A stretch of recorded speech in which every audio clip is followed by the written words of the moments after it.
Voilà, on est avec la présidente Iman. Nous aimerions bien que tu nous racontes un peu qu'est-ce que vous avez fait ici à la commune d'Anderlecht. Alors, mon petit garçon, il écrit depuis toujours. Mon petit garçon est passionné par l'écriture. C'est un amoureux des mots. Et il a toujours écrit, en fait, depuis toujours. L'écriture, elle a toujours fait partie de sa vie, même avant qu'il n'écrive. Il me racontait des histoires. Et moi, je venais écrire l'histoire sous les dessins qu'il faisait. Et puis un jour, il a participé à un concours et il a gagné ce concours. Et puis il a participé à un deuxième 3 mois plus tard et il a gagné ce concours-là. Donc la première fois qu'il a été publié, c'était à l'âge de 9 ans. Et puis la deuxième fois, il venait d'avoir 10 ans. Et aujourd'hui, l'ambition l'a pris. Et donc, il a commencé à écrire son roman, un roman policier. Et c'était une matinée où on brainstormait au pain quotidien. Et l'idée lui est venue. Il y a eu plein de gens qui sont rentrés. Il y avait une personne qui venait de décéder. Et à ce moment-là, l'idée lui vient. Et il se dit, le roman policier pourrait être un roman avec des braqueurs qui se sont infiltrés au sein de cette famille-là, endeuillée, qui venait de perdre quelqu'un. Et donc, il a commencé l'écriture de son roman. Puis j'ai rencontré Julien Milquet, l'échevin de la culture, Lisa Duraki, l'échevine de l'enseignement. Et je leur ai parlé au fait du parcours de Félix, de ce qu'il venait faire. Et ils m'ont dit tout de suite, on a vraiment envie d'accompagner, d'encourager ça. Et puis, il a eu un premier prix par le bourgmestre, Monsieur Kums. Il a eu le prix du plus jeune écrivain bruxellois. Puis, on a décidé d'organiser la dédicace ici, dans cette salle. Et donc, aujourd'hui, c'était sa première séance de dédicace. Et c'était vraiment très émouvant. L'échevin de la culture a fait un discours. Madame Fatia Lekdimi, elle a fait un discours aussi. Elle a fini par rejoindre en fait tout cet élan de solidarité qui encourage la culture et qui encourage la jeunesse. Donc Fatia Lekdimi, c'est l'échevine de la jeunesse. Et donc, sans oublier l'ambassadeur du Maroc qui était présent. Et donc, elle a organisé ceci avec nous. Et les invités d'honneur, évidemment, le grand point d'honneur, c'était l'ambassadeur du Maroc qui était présent. Et puis, il y a eu Monsieur Bara, qui est le chef du protocole de l'ambassade d'Arabie Saoudite, qui étaient présents tous les deux. Il faut savoir que les deux origines de Félix sont l'origine marocaine et donc la saoudienne. Et c'était les deux royaumes qui portaient Félix au sein d'un troisième royaume qui est la Belgique où il est né. Et donc, c'était vraiment un moment merveilleux. Merci.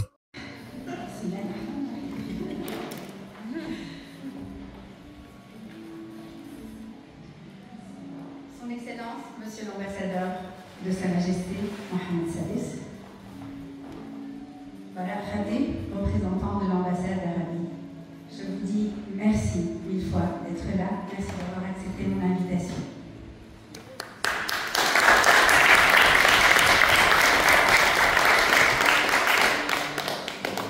Bonjour à toutes et à tous, merci d'être ici pour célébrer ce moment si particulier. Celui d'un enfant qui a trouvé dans les mots un refuge, un monde et une manière de respirer. Faris est un petit garçon formidable. C'est mon fils. C'est un enfant d'une sensibilité rare, d'une empathie immense. Depuis qu'il est tout petit, il a ce besoin presque vital de comprendre les autres, de ressentir, d'écouter, de dire. Quand il est entré pour la première fois à l'école, à 2 ans et demi, il était ce petit garçon qui voulait déjà discuter. Pas seulement jouer, mais parler, raconter, débattre, réfléchir avec les autres enfants. Mais à cet âge, les enfants jouent beaucoup et discutent peu. Alors, il s'est souvent senti un peu seul, un peu en décalage. Un jour, son institutrice m'a dit « C'est très triste quand Faris pleure, parce qu'il ne pleure pas seulement. Il met des mots sur sa peine. » Et c'est vrai. Faris a toujours mis des mots là où d'autres n'auraient mis que des larmes.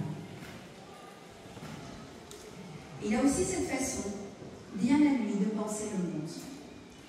Un jour, il avait 4 ans et il m'a dit avec un grand sérieux, très grand sérieux, « Maman, je sais ce que c'est le passé.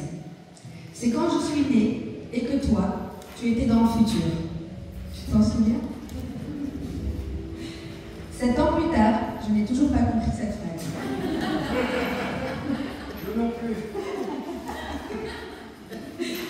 C'est un amoureux du langage depuis toujours.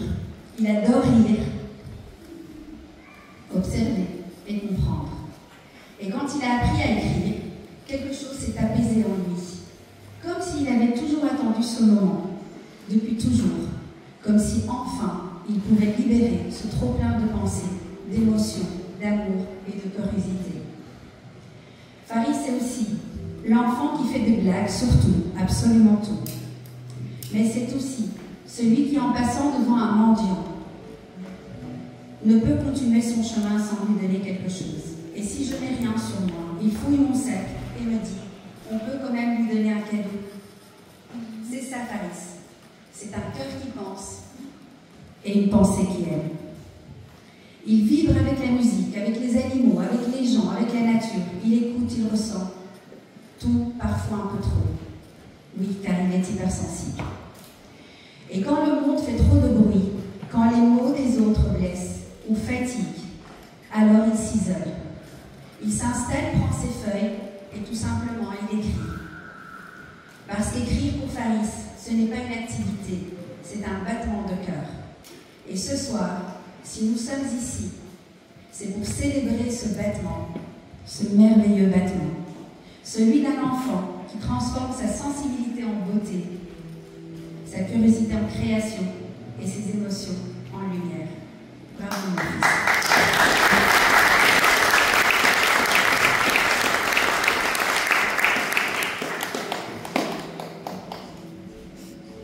Je vais tenter de ne pas être